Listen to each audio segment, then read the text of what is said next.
तो hello everyone, मैं आ गया हूँ बिल्कुल ही नए वीडियो के साथ मार्वल के अगले 2 एपिसोड को एक्सप्लेन करने के लिए। मार्वल ज़ॉम्बी एपिसोड 3 एंड 4 के बारे में आज हम बात करने वाले हैं। सो चलिए शुरू करते हैं बिना किसी देरी के with one and only CS सिनेपिक।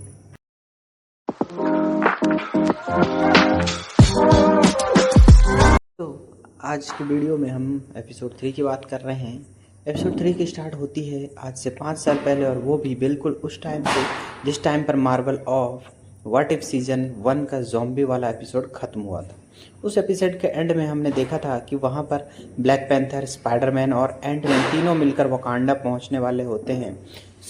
अब इस एपिसोड के अंदर हम ये देखते हैं कि ये तीनों कैरेक्टर्स अपने स्पेसशिप के साथ सीधा वकांडा में एंट्री लेते हैं। लेकिन वकांडा में एंट्री होने के साथ ही ये लोग हैरान रह जाते हैं, और वो इसलिए क्योंकि वकांडा आने ये लोग देखते हैं कि ज़ॉम्बी प्लेग वकांडा के अंदर भी फैल चुका है, इसलिए वकांडा के सारे लोग भी ज़ॉम्बी बन चुके हैं। लेकिन इन सारे ज़ॉम्बी से भी बड़ी मुसीबत उन सब का इंतज़ार कर रही होती है, जो होता है ज़ॉम्बी थैनोस। क्योंकि यहाँ पर यह देखते हैं कि इस यूनिवर्स के अंदर भी जो थैनोस होता है वो पूरी तरह से ज़ॉम्बी बन चुका होता है, जैसा कि हमने इसे व्हाट इफ़ में भी देखा था। लेकिन अभी ज़ॉम्बी थैनोस के पास 5 इन्फिनिटी स्टोन्स होते हैं और इसे तलाश होती है 6ठे की इन्फिनिटी स्टोन की, जो इस टाइम पर ब्लैक पैंथर एंड उसकी टीम के पास है। क्योंकि अगर आपको याद हो तो व्हाट इफ़ के सीजन 1 के एपिसोड 5 के अंदर विज़न इन तीनों को अपना माइंड स्टोन देकर इन्हें वकांडा भेजता है ताकि ये लोग ज़ॉम्बी प्लेग से लड़ सके। अब वकांडा में आने के बाद ही जैसे इन तीनों का सामना ज़ॉम्बी थैनोस से होता है, वैसे ही ज़ॉम्बी थैनोस इन तीनों पर अटैक कर देता है और वो इन तीनों को बहुत ही बुरी तरह से पटक पटक के मारता है। लेकिन इन सब के बीच वहाँ पर एंट्री होती है थॉर की, जो अपने स्टॉर्म ब्रेकर की मदद से वहाँ पर बायफ्रॉस्ट को ओपन करता है एंड ग्रूट और रॉकेट द रैकून के साथ वहाँ पर एंट्री लेते हैं। अब अगले पल थॉर, रॉकेट, रैकून और ग्रूट तीनों मिलकर थैनोस पर अटैक करते हैं।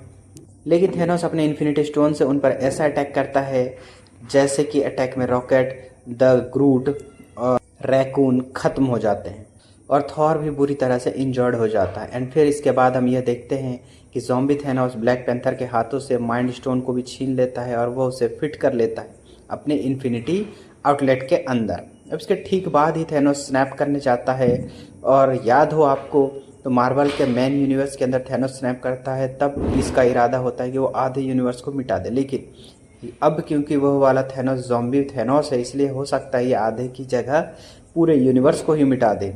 अब इसलिए ऐसी किसी भी प्रॉब्लम को रोकने के लिए ब्लैक पैंथर उस पर जंप करता है और थैनोस को लेकर वकांडा के एक टनल में कूद जाता है। बट यह वाला टनल कोई आम टनल नहीं होता, क्योंकि यह टनल भरा होता है फुल ऑफ एनर्जी से, और इसलिए जैसे इसके अंदर ज़ॉम्बी थैनोस और ब्लैक पैंथर गिरते हैं वैसे ही वो दोनों तो मर जाते हैं। लेकिन उन दोनों के साथ साथ यहाँ पर इन्फिनिटी स्टोन्स भी डिस्ट्रॉय हो जाते हैं, जिस वजह से इन्फिनिटी स्टोन्स के अंदर की पावर्स एंड उनके अंदर की वेब्स हर तरफ फैलने लगती है, और देखते ही देखते वहाँ पर एक एनर्जी का बहुत ही बड़ा धमाका होता है। अब एंटमैन और स्पाइडरमैन इससे दूर भागने लगते हैं, लेकिन देखते ही देखते उन्हें ऐसा लगता है यह धमाका इतना बड़ा हो चुका है कि वह उन्हें अपनी चपेट में ले लेगा। बट बिल्कुल सही टाइम पर उनके सामने एक पोर्टल खुलता है और वो लोग सीधा टेलीपोर्ट हो जाते हैं कोमरताज में, जिस वजह से वो इस धमाके की चपेट में आने से बच जाते हैं। अब हालांकि यह धमाका कितना बड़ा होगा और इसकी तबाही कितनी होगी, ये सारी चीज़ें आपको कहानी में आगे पता लगे। लेकिन इसकी दूसरी तरफ हम ये देखते हैं कि स्पाइडरमैन और एंटमैन, जो कि कामरताज आ चुके हैं, उनकी वहाँ मुलाकात होती है सोर्सरेस से, जिसके बाद वो दोनों को ये पता लगता है कि उनकी जान इन्होंने ही बचाई है। और अब इसलिए ये सारे के सारे मिलकर इस बात को डिस्कस करने लगते हैं कि अब वो लोग आखिरकार ज़ॉम्बी स्कारलेट विच को कैसे रोकें। हो सकता है क्योंकि इसका आतंक पूरी दुनिया में फैलता जा रहा है। इसके बाद ही सीन शिफ्ट होती है और हम सीधा देखते हैं कमाला खान एंड उसकी पूरी टीम को, जो कि इस टाइम पर पानी से बाहर आकर अपने पॉड से बाहर निकल जाते हैं। अब ये सारे लोग न्यू एसगार्ड से काफ़ी करीब है, और इसलिए वो लोग चलते चलते आगे बढ़ते हैं और पहुंच जाते हैं न्यू एसगार्ड के दरवाजे पर। यहाँ पर पहुंचकर उनकी मुलाकात वैलकरी से होती है, जो कि उन सब से उनका इंट्रोडक्शन पूछती है। इस बात को सुनकर कमाला खान उसे कहती है कि उसे थॉर से बातचीत करनी है, लेकिन वैलकरी इतनी सी बात पर उसे थॉर से मिलने नहीं देती है। बट ये सुनने के बाद ही ब्लेड सामने आता है एंड वो उससे कहता है कि मैं वुशु का अवतार हूँ, और ये बोलने के बाद वशु उसे अपना असली रूप दिखाता है। वशु देखकर वैलकरी उसे पहचान जाती है एंड फिर वह उन सब के सबको अंदर आने में मदद करती है। कमाला खान एंड उसकी पूरी टीम जैसे ही अंदर आती है वैसे ही वो लोग देखते हैं कि वहाँ पर एक पार्टी चल रही है, सभी लोग बढ़िया खाना पीना खा रहे हैं एंड हर तरफ नाच रहे हैं। लेकिन उन्हें सारे एसगार्डियंस के बीच में बैठा होता था थॉर, जो कि अपनी कुर्सी पर बिल्कुल उदास बैठा होता है। अब थॉर के बारे में कमाला खान उसकी टीम जैसे ही वेलकरी से पूछते हैं वैसे ही वेलकरी उन सबको ये बताते कि असल में थॉर ने अपनी लाइफ में बहुत कुछ खोया है और वो आखिरकार थैनोस को रोक भी नहीं पाया और इसलिए इतना कुछ सहने और झेलने की वजह से अब थॉर बहुत ज़्यादा टूट चुका है, जिस वजह से अब थॉर ना तो ढंग से किसी से बात करता है और ना ही वह हमारे साथ खुशी मनाता है। हालांकि इसके आगे वेलकरी उन सबको इस पार्टी के बारे में बताती है, जिसके ठीक बाद ही वहाँ पर एंट्री होती है वांडा की, वांडा मैक्सिमोफ को। वो पर देखकर कमाला खान एंड उसकी पूरी टीम डर जाते हैं और सबके कहने लगते हैं कि ये वांडा असल में एक ज़ॉम्बी है। लेकिन उन सब की बात सुनकर वांडा उन सब से कहती है कि असल में वो एक ज़ॉम्बी थी और यह बात बिल्कुल सच है। लेकिन उसने धीरे धीरे करके अपने ज़ॉम्बी पन्ने पर कंट्रोल किया और अपने सारी पावर से अपनी ही हाल सही कर ली। बाकी इसके आगे वेलकरी सभी को यह बताती है कि आज की पार्टी का जो इंतज़ाम है वो वांडा ने किया और यही हम सबके लिए अब तक खाने का सामान लेकर आई है। अब ये सारी बातें सुनकर सभी को लोग खुश हो जाते हैं। लेकिन फिर अगले पल हम वांडा का असली रूप देखते हैं एंड ये देखते हैं कि जो भी इस गार्डियंस पार्टी में खाना खा रहे होते हैं उन सभी का खाना अपने असली रूप में आ जाता है और हम सबको ये पता लगता है कि एक्चुअली वांडा उन सब के लिए कोई टेस्टी खाना नहीं लेकर आई थी, बल्कि वह उन सब के लेकर आई थी ज़ॉम्बी के बॉडी पार्ट्स। और इन्हीं सारे ज़ॉम्बी के बॉडी पार्ट्स को उसने रियलिटी चेंज करके बदल दिया था और सारे एसगार्डियंस को टेस्टी खाना समझकर खिला दिया था। लेकिन जैसे ये सारी चीज़ें बाहर आती है वैसे ही हम लोग यह देखते हैं कि अब ज़ॉम्बी के बॉडी पार्ट्स को खाने की वजह से देखते देखते सारे एसगार्डियंस ज़ॉम्बी बन चुका और अब क्योंकि रेड गार्डियन ने भी थोड़ा सा खाना खाया होता है इसलिए उसका भी एक हाथ ज़ॉम्बी वाला बन चुका होता है। अब इसके ठीक बाद ही वांडा भी अपने असली ज़ॉम्बी रूप में आती है और उसने ज़िंदगी में ज़ॉम्बी बनाए होते उन सबको अपने कंट्रोल में करके सबसे लड़ने के लिए कहती है, जिसके बाद ही यहाँ पर एक बहुत ही बड़े फाइट स्टार्ट हो जाती है। अब इन सब के बाद ही कमाला खान वेलकरी से कहती है कि उन सबको जल्दी से जल्दी यहाँ से निकलना होगा और एक स्पेसशिप का इस्तेमाल करके अर्थ के बाहर जाना होगा। ये बात सुनकर वेलकरी उन्हें बताती है कि उसके पास एक स्पेसशिप है और फिर इसलिए उसकी बात सुनते ही वो सब के सब भागने लगते हैं एंड सीधा पहुँच जाते हैं स्पेसशिप के पास। हालांकि पीछे से वांडा उन पर अपने ज़ॉम्बीज़ भेजती है, लेकिन कमाला खान अपनी पावर्स का इस्तेमाल करके उन सबको बीच बीच में रोकने लगती है। यहाँ पर आते ही जैसे ही हम स्पेसशिप्स को देखते हैं वैसे ही हमें पता लगता है कि यह वाला स्पेसशिप वही वाला है जिसमें बैठकर हल्क साकार गया था और फिर वहाँ से थॉर उसमें बैठकर वापस आया था। अब वेलकरी इसमें अपने सारे साथी को बिठा लेती है, लेकिन यहाँ पर हम देखते हैं कि रेड गार्डियन भी धीरे धीरे करके पूरी तरह से ज़ॉम्बी बनने लगता है, जिस वजह से कमाला खान और उसकी टीम को उसे वहाँ पर छोड़ना पड़ता है। फिर वह सब लोग मिलकर अपने स्पेसशिप से उड़ जाते हैं, लेकिन थोड़ा दूर उड़ने के बाद ही वह लोग ये देखते हैं कि किसी ने उनके स्पेसशिप को कंट्रोल कर लिया है और कंट्रोल करने वाली और कोई नहीं बल्कि वांडा ही होती है, जो कि अपनी पावर्स का इस्तेमाल करके उनके स्पेसशिप को वापस से नीचे ले जाती है। लेकिन वांडा यहाँ पर उन लोगों को कुछ कर पाती इससे पहले ही वहाँ पर एंट्री होती है थॉर की, जो कि वहाँ पर आते ही सबसे पहले वांडा को एक बिजली का झटका देता है एंड वह उसके और के सारे ज़ॉम्बीज़ के सामने आकर खड़ा हो जाता है। इसके बाद थॉर उन सबको वहाँ से निकलने के लिए कहता है कि जिसके बाद थॉर की और वांडा की वहाँ पर बहुत ही खतरनाक फाइट होती है एंड उसी टाइम पर फ़ायदा उठाकर वेलकरी वहाँ से निकल जाती है।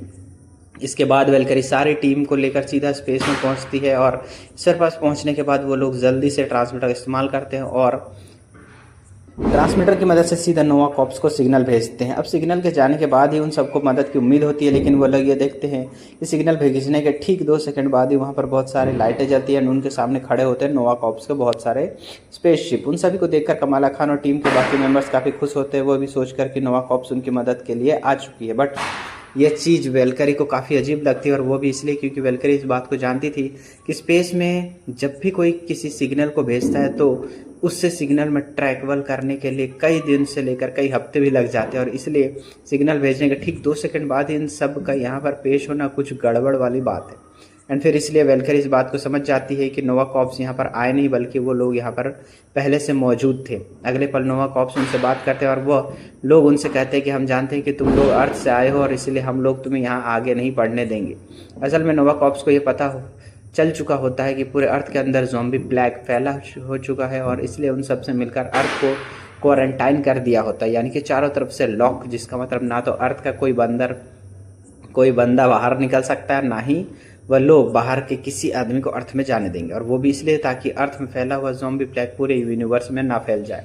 अब इसके बाद नोवा कॉर्प्स वाले उन सबके सामने 10 का काउंटडाउन स्टार्ट करते हैं, और वो लोग कहते हैं कि लोग 10 की गिनती वापस अर्थ की ओर निकल जाएं, वरना वो लोग उन्हें शूट कर देंगे। नोवा कॉर्प्स की बातें सुनकर इधर सभी को ये समझ में आ चुका होता है कि नोवा कॉर्प्स कोई मदद नहीं मिलने वाली है। यहाँ तक कि नोवा कॉर्प्स ने तो उन्हें अपना दुश्मन तक बना लिया है जो उन्हें ठोंकने वाली है। अगले पल उनके 10 का काउंटडाउन खत्म हो जाता है, और इसलिए वो लोग फायरिंग स्टार्ट कर देते हैं। उस फायरिंग से बचने के लिए वेलकरी अपने स्पेसशिप को इधर उधर घुमाती है, एंड फिर इसके बाद वो अपने बगल में बैठे हुए सैंक्ची से ये कहती है कि तुम बट्स दरबार उस पर फायरिंग करो। लेकिन अब फायरिंग सैंक्ची को स्पेसशिप चलाना नहीं आता, इसलिए वो कई सारे बटन से एक साथ दबा देता है, जिस वजह से उनका स्पेसशिप वहीं का वहीं खड़ा हो जाता है, और नोवा कॉर्प्स की फायरिंग उन सबको लग जाती है। इस वजह से पूरी स्पेसशिप बर्बाद हो जाती है, लेकिन कमाला खान अपनी पावर्स का इस्तेमाल करती है और वह उन सबको बचा लेती है। लेकिन अगले पल वो लोग अर्थ के अंदर गिर जाते हैं, जिसके बाद कमाला खान का पावर टूट जाता है और सब के सब सीधा नीचे गिरने लगते हैं। लेकिन ये सब होने की वजह से वो सभी लोग बेहोश हो जाते हैं, और फिर इसलिए जैसे वो सबकी आंखें खुलती है वैसे ही वो लोग यह देखते हैं कि वह सभी लोग इस टाइम पर कामरताज के अंदर है, जहाँ पर उन सबके सामने स्पाइडरमैन, एंटमैन और कामरताज के सोर्सरेस होते हैं। अब यहाँ पर कमाला खान की उसकी टीम से मिलने के बाद स्पाइडरमैन, एंटमैन और बाकी के सारे सोर्सरेस उन्हें स्टोरी बताते हैं। वो लोग उन्हें बताते हैं कि जब ब्लैक पैंथर दुनिया को बचाने के लिए थैनोस को लेकर टनल कूदा था, तब उस वजह से इन्फिनिटी स्टोन पूरी तरह से बर्बाद हो गए। लेकिन उनके अंदर से निकलने वाली पावर्स और शॉक वेव्स इतनी पावरफुल थी कि उनकी वजह से वहाँ पर एक बहुत ही बड़ा ब्लास्ट हुआ, और ऐसा ब्लास्ट जो कि धीरे धीरे करके बाकी सारी जगहों को अपनी चपेट में ले रहा था। पूरी ब्लास्ट का इम्पैक्ट इतना बड़ा था कि अपनी सारी बारी की करके दुनिया के सारे देशों को अपने चपेट में ले लिया, और फिर देखते ही देखते ऐसा लगा कि पूरी अर्थ को निगल जाएगा। लेकिन तभी उस टाइम पर ब्रूस बैनर हमारे सामने आया और उसने हमको सबको बचाने की कोशिश की। असल में इस तबाही को रोकने का सिर्फ एक ही तरीका था, और वह तरीका यह था कि कोई बंदा उन सारे इन्फिनिटी स्टोन्स के रेडिएशन को ऑब्जर्व कर ले। और अब उसके लिए ब्रूस बैनर देखते देखते हल्क में ट्रांसफॉर्म हुआ, और उसने स्टोर्स के सारे रेडिएशन और शॉक वेव और ऑब्जर्व कर लिया, जिसके बाद वो खुद बन गया इन्फिनिटी हल्क। लेकिन उसके बाद उसने पूरी दुनिया को बचा लिया। लेकिन अब वो ज़ॉम्बी स्कारलेट विच है, वो इसी हल्क के पीछे पड़ी, और वो उसके अंदर से इन्फिनिटी स्टोन्स की पावर हासिल करना चाहती, क्योंकि उसके बाद उसे और कोई नहीं रोक पाएगा। हालांकि ज़ॉम्बी स्कारलेट विच अब तक अपनी आर्मी को बड़ी कर चुकी थी, लेकिन अब जाकर उसकी आर्मी में इतने सारे ज़ॉम्बीज आ चुके हैं कि अब वो जाकर इन्फिनिटी हल्क से फाइट कर सकती है, और अब इसलिए जाकर इसे रोकना होगा एंड अब हिफाजत करनी होगी इन्फिनिटी हल्क की। अब इसी टाइम पर दूसरी तरफ हम ये भी देखते हैं कि ज़ॉम्बी स्कारलेट विच अपनी पूरी आर्मी के साथ मिलकर सीधी इन्फिनिटी हल्क पर अटैक कर देती है, और वो उससे फाइट करके उसे इन्फिनिटी स्टोन्स की पावर हासिल करने की कोशिश करते हैं। लेकिन इतने में ही वहाँ पर कमाला खान की पूरी टीम, स्पाइडरमैन की टीम और इवन कामरताज के सारे सोर्सरेस भी वहाँ पर पहुँच चुके हैं, और वहाँ पर आते ही रोक देते हैं स्कारलेट विच को एंड उसकी आर्मी को। हालांकि यहाँ पर हम ये भी देखते हैं कि इन्फिनिटी हल्क खुद में इतना ज़्यादा पावरफुल होता है कि वो बड़े आराम से स्कारलेट विच की पूरी आर्मी को एक ही बार में संभाल कर हरा देता है। हालांकि अगले पल ज़ॉम्बी स्कारलेट विच वहाँ पर अपना करती है थॉर को, एंड फिर थॉर के वहाँ पर आते ही हम ये देखते हैं कि अब थॉर भी ना सिर्फ ज़ॉम्बी बन चुका है, बल्कि इसके साथ स्कारलेट विच ने उसे अपने कंट्रोल में भी कर लिया। अब इसलिए स्कारलेट विच के इशारे पर ज़ॉम्बी थॉर सीधा हल्क से फाइट करते हैं, जिसके बाद हम ये देखते हैं कि उनकी फ़ाइट बहुत ही ज़्यादा इंटेंस होती है। लेकिन अब इन्फिनिटी हल्क काफ़ी ज़्यादा पावरफुल होता है, इसलिए वो ज़ॉम्बी थॉर को ना सिर्फ हराता है बल्कि वो उसका चूर चूर कर देता है। इन सब के बाद ये स्कारलेट विच सही मौके पर सीधा हल्क के पास जाती है, और वो उसे टच करके उसके अंदर से इन्फिनिटी स्टोन्स को सारी पावर्स को अब्जॉर्ब करने लगती है। लेकिन देखकर कमाला खान उस पर अटैक करती है एंड उसे रोकने की कोशिश करती है, लेकिन कमाला खान के सारे ट्रिक्स उस पर बेकार होते हैं। और फिर इसी लिस्ट के बाद हम ये देखते हैं कि स्कारलेट विच कमाला खान को भी मैनिपुलेट करती है, और वह उसे भी अपने साथ मिला लेती है। एंड फिर इसके बाद ही हम यह देखते हैं कि जब सारे पावर स्कारलेट विच के अंदर आ जाती है, तभी वहाँ पर एक बहुत ही बड़ा ब्लास्ट होता है, और ब्लास्ट के बाद हर तरफ अंधेरा छा जाता है। लेकिन अंधेरे के हटने के बाद यह देखते हैं कि कमाला खान बिल्कुल सही सलामत होती है, और वो इस टाइम पर अपने दोस्तों के साथ होती है, यानी कि रिरी विलियम्स और केट बिशप। उनकी दुनिया भी पूरी तरह से सही हो चुकी होती है, और वो सब इसलिए ये सब देखकर कमाल खान बहुत ज़्यादा खुश होते हैं। लेकिन वहीं ही कमाला खान को थोड़े बहुत ग्लिच आते हैं और वो ये देखती है कि दुनिया असल में नहीं है, बल्कि ये दुनिया असल में बिल्कुल वैसी है जैसी पहले हुआ करती थी, यानी कि ज़ॉम्बीज़ से भरी हुई। और इसलिए इस दुनिया को देखकर हमें ये पता लगता है कि स्कारलेट विच ने इन सिर्फ अपने प्लान में कामयाब हो चुकी है, बल्कि इसके साथ ही उसने दुनिया की रियलिटी भी चेंज कर दी है और इस दुनिया के अंदर उसने कमाला खान को भी मैनिपुलेट कर लिया है।